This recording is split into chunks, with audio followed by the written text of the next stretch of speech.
program. You can see here has many parameters. If you want to go to one parameter, you just click here, go to parameter. Then here you can do the research. Input the 4, 6, 1, enter.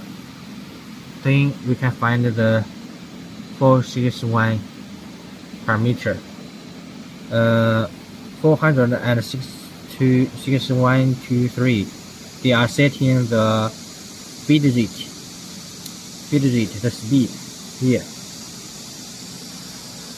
Okay, you can set the speed here, working speed, input and enter.